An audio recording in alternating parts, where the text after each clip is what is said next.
हमारी सनातन संस्कृति में न केवल देवी देवताओं को बल्कि हमारे पितृजनों को भी ईश्वर की उपाधि दी जाती है। कहते हैं कि ब्रह्मा जी ने जब स्वर्ग लोक और पाताल लोक की रचना की थी तब उन्होंने पितरों के लिए पितृलोक भी बनाया था, जहां सभी के पितृजन मृत्यु के पश्चात वास करते हैं। पितृपक्ष के इस महीने में पितृजन पितृलोक से धरती पर अपने प्रियजनों से मिलने आते हैं। इसके साथ ही अपने प्रियजनों के हाथ का ही भोजन ग्रहण करते हैं जो उन्हें तृप्ति प्रदान करता है, और वह प्रसन्न होकर हमें आशीर्वाद देकर पुनः पितृलोक लौट जाते हैं। किंतु अगर धरती पर उन्हें तृप्ति प्राप्त न हो और प्रियजनों द्वारा उनका पोषण न किया जाए तो वह रुष्ट होकर पुनः पितृलोक लौट जाते हैं, जिसके कारण उस परिवार को पितृदोष लग जाता है। अगर आप भी पितृ श्राद्ध की संपूर्ण विधि जानना चाहते हैं और श्राद्ध क्रिया से होने वाले लाभों को भी जानना चाहते हैं तो वीडियो को अंत तक देखें और चैनल को सब्सक्राइब अवश्य करें। नमस्कार दोस्तों, आपका हार्दिक स्वागत है हमारे इस ज्ञान सागर यूट्यूब चैनल पर। विलंब न करते हुए आरंभ करते हैं। गरुड़ पुराण में वर्णित किया गया है कि कल्पदेव कुर्वीत समय श्राद्धम कुले कश्चिन्न सीद्धि आयु पुत्रान यशः स्वर्गम कीर्तिम पुष्टिम बलम श्रियम पशून सौख्यम धनम धान्यम प्राप्नुयात् पितृपूजनात् देवकार्यात् सदा पितृकार्यम विशिष्यते देवताभ्यः पितॄणाम हि पूर्वमाप्यायन शुभम। अर्थात समयानुसार श्राद्ध करने से कुल में कोई दुखी नहीं रहता। पितरों की पूजा करके मनुष्य आयु, पुत्र, यश, स्वर्ग, कीर्ति, पुष्टि, बल, पशु, सुख और धन धान्य प्राप्त करता है।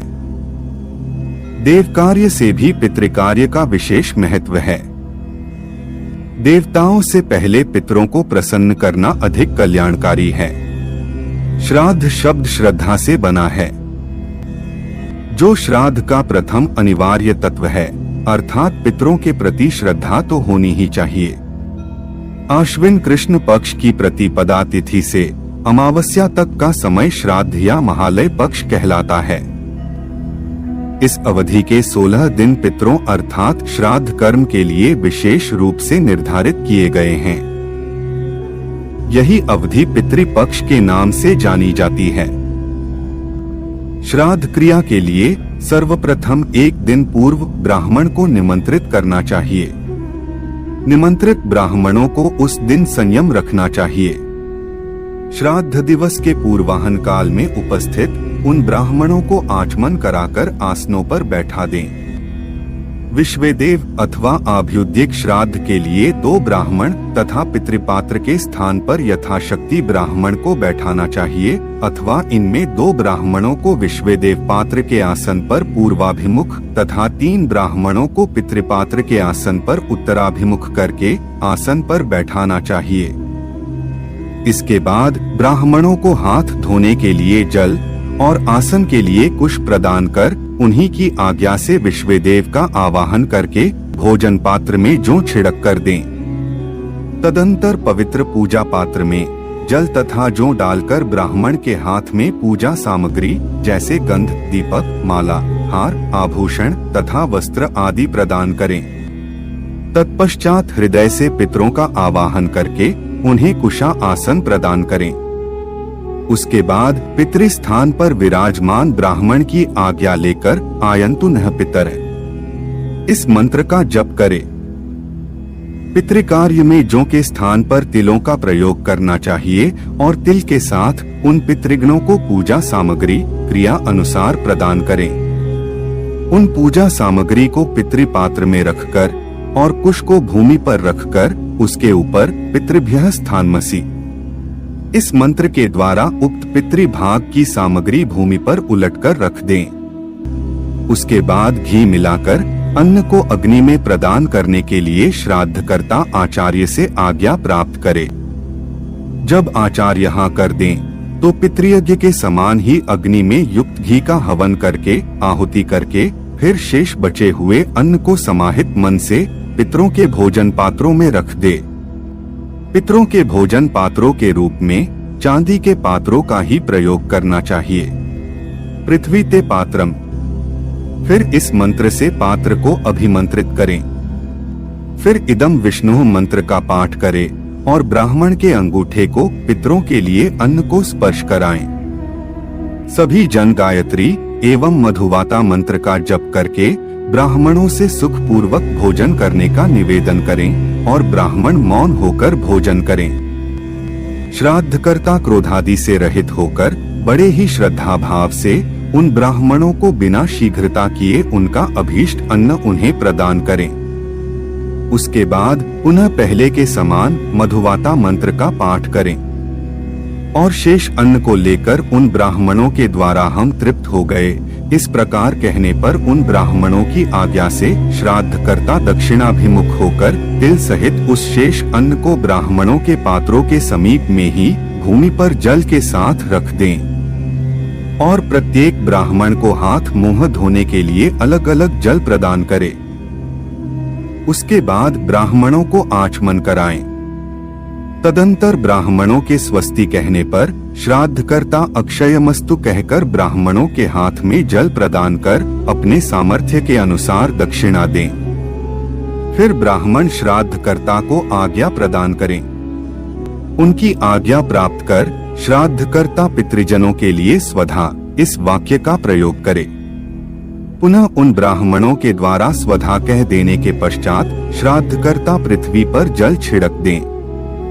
फिर विश्वदेवा प्रियंता यह कहकर श्राद्धकर्ता विश्वदेवों को जल अर्पित कर उन्हें विसर्जित करे। तदंतर पितरों से इस प्रकार की प्रार्थना करे कि दातारो नोभिवर्धन्ताम वेदाः संततिरेव च श्रद्धा च नो मा व्यगमत बहुदेयम च नोस्त्विति। अर्थात हे पितृगण, हमारे यहाँ दाताओं, वेदों और संतानों की वृद्धि हो, हमारी श्रद्धा कभी न घटे और देने के लिए हमारे पास बहुत संपत्ति हो। तदंतर वाजे वाजे का उच्चारण करते हुए श्राद्धकर्ता प्रसन्नता के साथ यथाक्रम पितरों का विसर्जन करे। इसके पश्चात श्राद्ध में बनाए अन्न का भोजन करके उस रात्रि में पत्नी सहित ब्रह्मचर्य व्रत का पालन करे। तिल, अन्न, जौ आदि से श्राद्ध करने पर पितृगणों को 1 मास तक तथा खीर से श्राद्ध करने पर उन्हें 1 वर्ष तक संतुष्टि प्राप्त होती है। कृष्ण चतुर्दशी तिथि तक अपने सभी मृत परिजन व्यक्तियों का श्राद्ध करना चाहिए। ऐसा करने पर श्राद्धकर्ता को मृत्यु के पश्चात स्वर्ग तो प्राप्त होता ही है, अपितु उसे संपूर्ण जीवन काल में उत्साह, शौर्य, क्षेत्र तथा शक्ति भी प्राप्त होती है।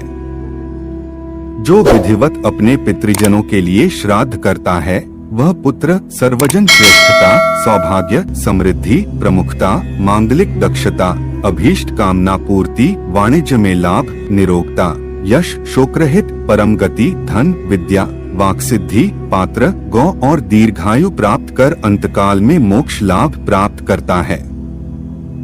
कृत्तिकादि से भरणी पर्यंत प्रत्येक नक्षत्र में श्राद्ध करने वाले व्यक्ति को भी इन सभी सुखों की प्राप्ति होती है। सुंदर सुंदर वस्त्र तथा भवन आदि सुख साधन स्वयं ही श्राद्धकर्ता को सुलभ होते हैं, अर्थात इस प्रकार श्राद्धकर्ता भोजन, वस्त्र तथा भवन आदि से परिपूर्ण रहता है।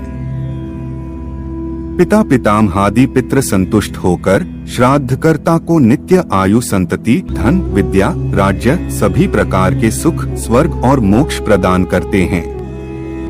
हम आशा करते हैं कि श्राद्ध संबंधी सभी जानकारी आपको मिल गई होगी। अगर आपका कोई प्रश्न हो तो कमेंट करें, लाइक करें और चैनल को सब्सक्राइब अवश्य करें। मिलते हैं एक और ज्ञानवर्धक वीडियो के साथ। तब तक के लिए जय जय श्री